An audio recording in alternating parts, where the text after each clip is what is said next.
Hola, ¿qué tal? Muy buenas tardes. Bueno, voy a leeros un caso de una psicópata criminal. Viene a colación del programa que hicimos el domingo Becky Bios y yo sobre psicópatas criminales. Este es el caso de Eileen Wuornos. Se le denominaba la doncella de la muerte. Es un caso que, bueno, pues me gustaría que haceros partícipe de él. También se va a tratar, evidentemente, de una lectura, porque esto ya viene recopilado de todas estas andanzas de este tipo de personas, de entidades que afortunadamente o desgraciadamente ya no están en este mundo por todo lo que han hecho o han podido hacer a lo largo de sus vidas. Y vamos a comenzar sobre este caso. Ya digo que se trata sobre el monstruo de la doncella de la muerte. Eileen Carol Wuornos es una de las pocas o de las muchas, según se mire, mujeres que pueden clasificarse en la lista negra de asesinas seriales. Se trata de un caso cuya culminación fue bastante sospechosa, un caso realmente controvertido que hasta puso en tela de juicio la credibilidad del dispar sistema judicial de los Estados Unidos de América. Eileen nació en Rochester, Michigan, el día 29 de febrero de 1956 y fue condenada a muerte en el estado de Florida en 1992 y murió el 9 de octubre del 2002 bajo los efectos de la inyección letal. Wuornos admitió haber matado a 7 hombres en incidentes separados desde 1988. Entre ellos, según afirmó ella misma, la violaron o intentaron hacerlo, mientras ella trabajaba como prostituta.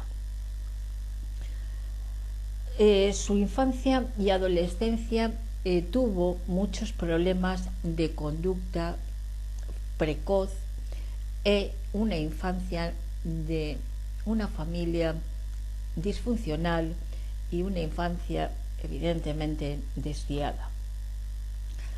La vida de Eileen Wuornos no pinta nada bien ya desde su más tierna infancia. Su padre, Leo, a quien nunca conoció, era un pedófilo que pasó tiempo en hospitales psiquiátricos de Kansas y Michigan. Este se suicidó ahorcándose en 1969 mientras se encontraba en la cárcel. La madre de Eileen, Diane, se casó con Pittman cuando tenía 15 años y tuvo 2 hijos. El hermano mayor de Eileen nació en 1955. Diane se divorció de Pittman menos de 2 años después de haberse casado, pocos meses antes de que su hija naciera. Abandonó a sus 2 hijos en 1960 y los dejó al cuidado de sus abuelos finlandeses, Lauri y Britta, padres de Diane. Eileen afirmó que su abuelo abusó física y sexualmente de ella en su niñez y que su abuela, fallecida en 1971, era una adicta al alcohol. Según se cuenta, Eileen era azotada con un cinturón por su abuelo. A la edad de 12 años, Eileen y su hermana o su hermano Kay descubrieron que Lauri y Britta no eran sus padres biológicos. Eileen afirmó haber tenido relaciones sexuales con múltiples parejas a una edad muy temprana, incluso con su propio hermano. Quedó embarazada a la edad de 14 años. El 23 de marzo de 1971, tras dar a luz a su hijo en una casa de maternidad en Detroit, fue desterrada de su casa y repudiada por su comunidad. El niño fue dado en adopción poco después. Eileen se vio obligada a refugiarse en un automóvil abandonado en un bosque. Pronto fue enviada a un hogar para madres solteras. Eileen Wuornos comenzó a trabajar como prostituta cuando todavía se encontraba en la escuela. Comenzó a usar el alias de Sandra Kreis en mayo de 1974. Fue encarcelada en el condado de Jefferson por conducir en estado de embriaguez y desorden público, así como por disparar una pistola desde un vehículo en movimiento. Se presentó un cargo adicional al no haber comparecido ante el tribunal cuando dejó la ciudad antes del juicio. 2 años después, Eileen regresó a Michigan. Fue detenida en County Antrim, acusada de asalto y perturbar la paz el 13 de julio de 1976, a raíz de un incidente en el que arrojó una bola de billar a un camarero en la cabeza. También tenía órdenes pendientes por conducir sin licencia y borracha. Fue multada con $105. El 17 de julio de 1976 murió su hermano Kate de cáncer de esófago y Eileen obtuvo $10.000 de su seguro de vida.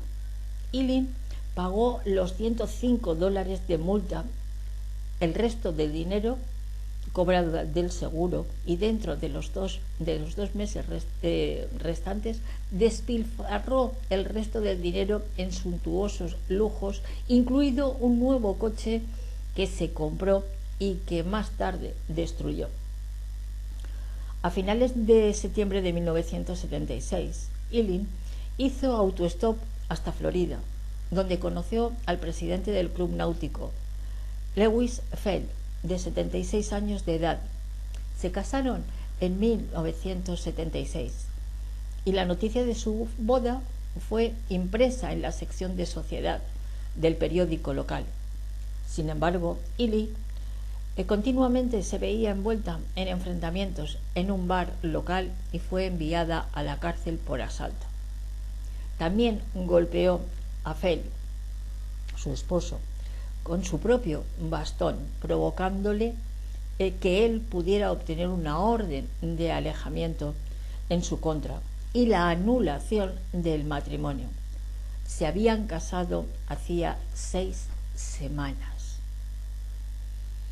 La juventud y la adultez fue versátil y criminal, y evidentemente, como buena psicópata, su estilo de vida era totalmente parásito, porque la prognosis criminal ya iniciada en su etapa infanto-adolescente no fue nada comparada con la explosión de su dilatada carrera criminal desarrollada a lo largo de su juventud y adultez. Desde la psicología criminal y forense sabemos que las conductas antisociales típicas de la mayoría de los niños suelen pasarse rápidamente con la edad, a medida que van creciendo y asumiendo valores y sentimientos de respeto. Pero el caso de Eileen Wuornos era totalmente distinto. Por otro lado, el estado de vida parasitario que llevó Eileen a lo largo de toda su vida pone de manifiesto las pocas inquietudes e intereses benignos que tenía esta psicópata. Realizaremos a continuación un repaso cronológico de sus amplias y versátiles actividades delictivas. Todo un currículum criminal. En 1981, detenida por robo a mano armada, fue encarcelada en 1982 y puesta en libertad en 1983. En 1984 fue condenada por intentar cobrar cheques falsificados en el banco. En 1985, mencionada como sospechosa en el robo de una pistola y municiones. En ese momento, Ilian había comenzado a tomar prestado el alias de Lori Christine Grody, su hermanastra. También en ese mismo año fue arrestada por conducir sin licencia válida. En 1986, acusada de robo de automóviles, resistencia a la autoridad, obstrucción por información falsa y posesión de un revólver. Un compañero la acusó de haber disparado con una pistola en su automóvil y exigirle $200. Ilian ahora usaba el alias de Susan Blabovec. Fue multada por exceso de velocidad solo una semana más tarde. Pocos días después del incidente, Ilian conoció a una joven de 24 años de edad, Tyrian Moore, en un bar gay de Daytona. Pronto se convirtieron en amantes. Moore dejó su trabajo como empleada doméstica en un motel y permitió que Ilian la mantuviera con sus ingresos de la prostitución. En la película El monstruo de La doncella de la muerte puede verse que las dos iban de motel en motel y en ocasiones dormían en viejos graneros. En 1987, Moore y Susan Blabovec, Ilian, son detenidas para ser interrogados bajo sospecha de haber golpeado a un hombre con una botella de cerveza. En otra ocasión, unos policías de tráfico denunciaron a Ilian por conducir por la carretera interestatal con licencia caducada. Más tarde, bajo un nuevo alias, ahora Candy Marsh Green, Ilian acusó a un conductor de autobús por asalto, afirmando que la había echado del autobús con excusas. Moore fue identificada como testigo de este incidente. En 1988, Moore y Ilian, utilizando el alias de Susan Blabovec, fueron acusadas por el dueño del departamento de Daytona Beach, donde se hospedaban, por actos vandálicos contra la vivienda. Declaró que había arrancado las alfombras del apartamento y pintado las paredes de color marrón oscuro sin su permiso. Meses después, Ilian comenzó una campaña de 6 días de llamadas amenazadoras contra un supermercado por un altercado con billetes de lotería. En 1989, Ilian rara vez viajaba sin una pistola cargada. Trabajó en bares y paradas de camiones para complementar sus ingresos con la prostitución. Presuntamente comenzó a hablar con Moore acerca de los numerosos problemas en su vida. Para entonces, Moore y Ilian comenzaban a tener problemas financieros. Pero su escalada en las conductas delictivas más violentas fue cuando se convirtió realmente en una asesina serial, en una psicópata o criminal. Desde el 20 de mayo de 1981, Ilian, disculpad un momento, por favor.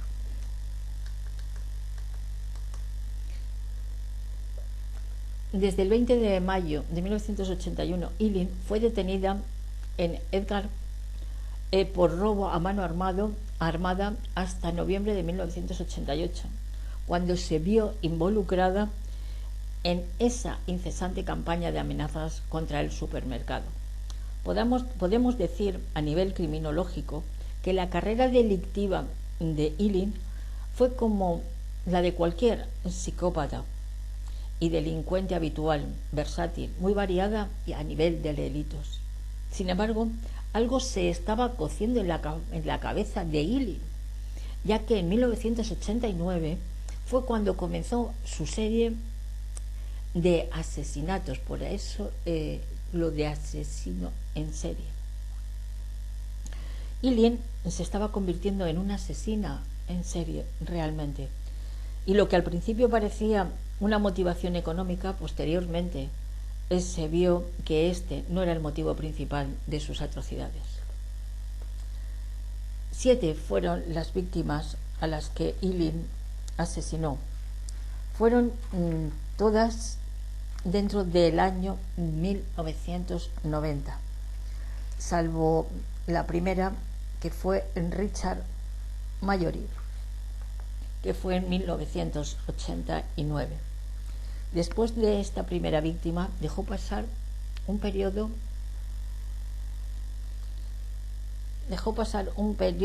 de tiempo de 6 meses sin actuar hasta asesinar a la segunda víctima. Los criminólogos denominan a este espacio de tiempo en blanco o inactivo como periodo de enfriamiento, es decir, un espacio temporal en que los asesinos en serie suelen dejar entre crimen y crimen. Un periodo de tiempo que se va recortando a medida que su compulsión por matar aumenta y que les sirve para ir concienciándose de alguna manera de la nueva forma de ser en la que se han convertido, mejor dicho, de la verdadera personalidad que llevaban dentro y que hasta entonces permaneció latente. Aunque en el juicio solo le pudieron achacar 6 asesinatos probados, puede narrarse que fueron en total 7 las víctimas que murieron a manos de esta mujer. En la detención y la condena, igual que la ejecución de Eileen, realmente fue una grandilocuencia y una simulación de la locura. Esto ya es un clásico dentro de la mayoría de los asesinos en serie psicópatas, o a diferencia de los asesinos de serie psicopáticos. Presentan un perfil de personalidad que varía entre el mismo momento de su detención y el momento de su condena.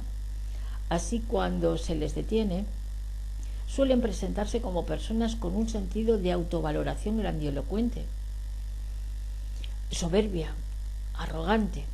Posteriormente, y solo después de que sus abogados les hayan puesto las cosas claras y les hayan dicho que se dejen de estupideces y que no declaren más que lo necesario en su propia contra, los asesinos en serie comienzan a simular alguna de las variedades o variadas enfermedades mentales que pudieran eximirles de la inevitable condena.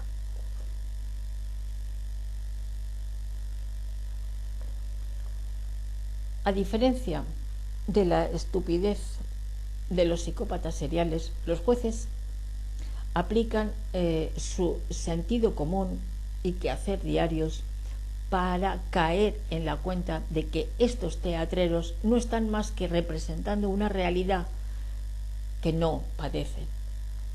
Cuando ven que la cosa está muy perdida, que el asunto no pinta bien, los psicópatas seriales dejan de simular locuras absurdas y de nuevo surgen en ellos su imborrable sentido de grandilocuente, de autovalía.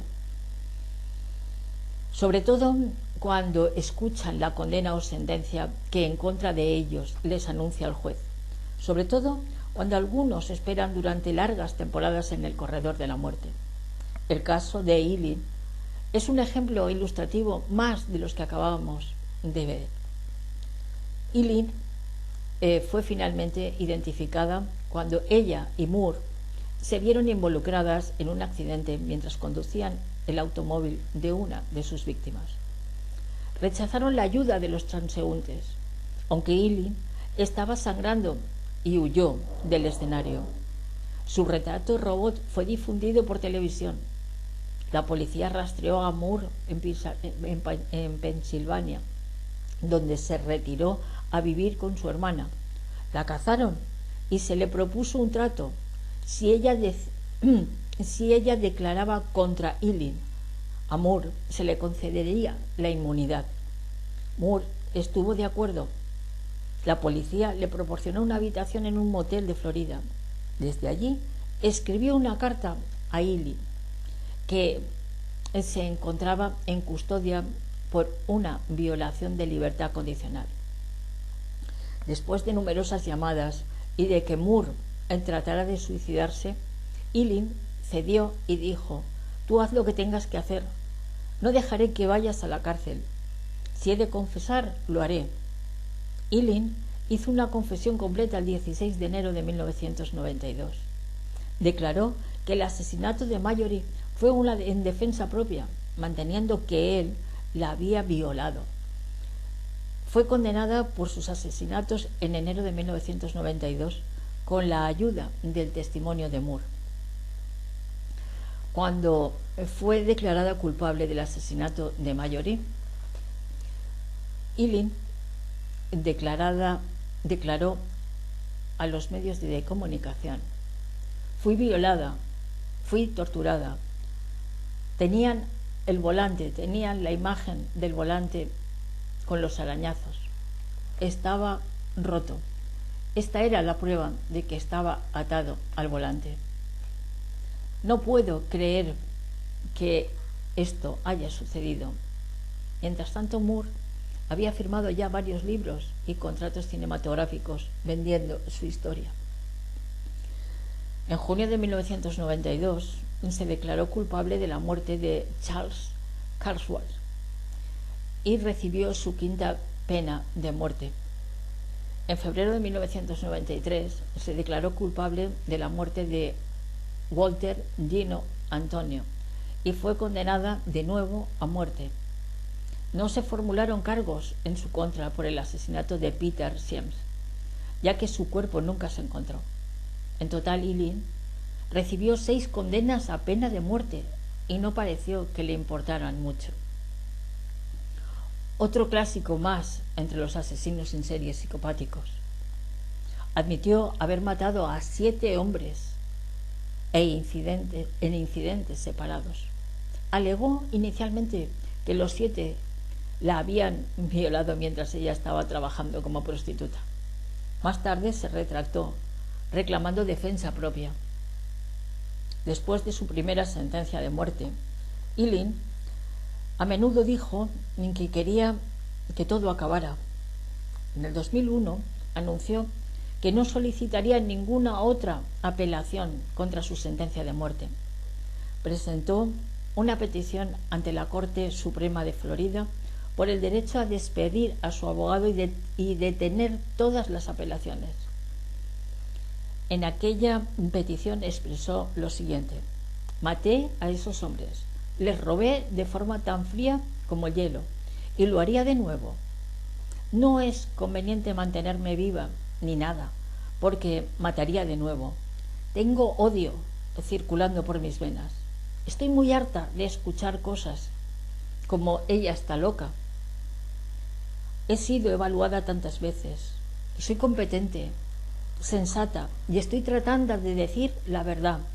Soy de las que verdaderamente odian la vida humana y mataría de nuevo». En otra ocasión, Eileen acusó a la supervisora de la cárcel de abusar de ella. La acusó de manchar su comida, de escupir sobre ella, de servirle patatas cocidas sucias y llevarle alimentos con orina. También alegó escuchar conversaciones sobre tratar de presionarle tanto que terminaría suicidándose antes de la ejecución, y deseando violarme antes de la ejecución. También se quejó de los reiterados registros que le hicieron cuando estaba desnuda, siendo esposada tan estrechamente que sus muñecas estaban amoratadas cada vez que dejaba su celda. Se quejaba asimismo de que aporrearan con patadas su celda, de las frecuentes revisiones por parte de las matronas, de la baja presión del agua, del moho en su colchón. Illy amenazó con boicotear las duchas y bandejas de comida cuando determinadas oficiales estuvieran de guardia. Mientras tanto, mi estómago ruge y me estoy duchando en el lavabo de mi celda. Durante las etapas finales del proceso de apelación, dio una serie de entrevistas al conocido periodista Braithwaite. En su última entrevista, poco antes de la ejecución, la entrevistada afirmó que en su mente estaba siendo controlada por la presión sónica para hacerla parecer loca y que sería sacada por ángeles en una nave espacial. Cuando Brad Pitt trató de que hablara de su anterior afirmación de haber matado a sus víctimas en defensa propia, Eileen se enfureció, le maldijo y terminó la entrevista. Además de "nos vemos en el infierno", que le espetó al juez tras escuchar su condena, sus últimas palabras en el momento de ejecutarla fueron: "Yo solo quiero decir que estoy navegando con el rock y regresaré, como en el día de la independencia, con Jesús, el día 6 de junio, al igual que en la película Grandes naves nodrizas, y todo regresaré". Esta es la historia real de Eileen Wuornos, la monstruo de la doncella de la muerte. Muchísimas gracias.